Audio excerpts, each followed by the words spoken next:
Andijonda Amerikaga bir oy bo'ldim, chiqib Amerikaga boraman deganimda hech kim ishonmadi. Mana oxiri Turkiyadan yo'lga chiqdim.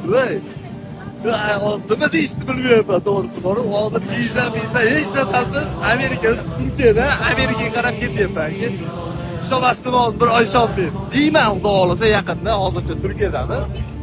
Yaqin oz qoldi. Xudo xolasa unaqa deyishdan nasib qiladi. Xudo xolasa. Dengizga, Samigilamning dengizga chiqdim. Amerikaniki anaqasi paroniga ham chiqamiz aka. Biz unaqa katta kemaga chiqamiz. Kichkinaragiga chiqdik. Nima deymiz aka? Kuzatib boring. Obuna bo'lmagan bo'lsangiz obuna bo'ling. Bunaqa sayohat bo'lmaydi. Zaporojda chiqib nimalar bo'lib ketyapti aka. Va buni to'g'ri dil bilan sizga tasvirlab bera olmayman. Nima dengizni qarang.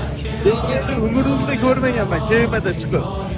Kemasiga ham chiqdim. Hali xudo xolasa bu joyga chiqqanim Alloh uchun hech narsa emasda, bir zarra ham kuch-quvvati bir anaqa bo'lmaydi.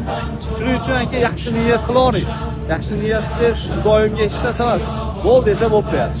Shunaqa gap. Hammalarga Turkiyani shu dengizda ko'rishguncha deb aytadi-ku. Hali akamiz ismesidan chiqib qoldi. Ammo yomon ko'p kuzataman. Butun dunyoda kezib o'rgan. Shunaqa gap. Men dengizdaman. Sekin eplayapmiz. Allohga shukr. Hammalarga rahmat.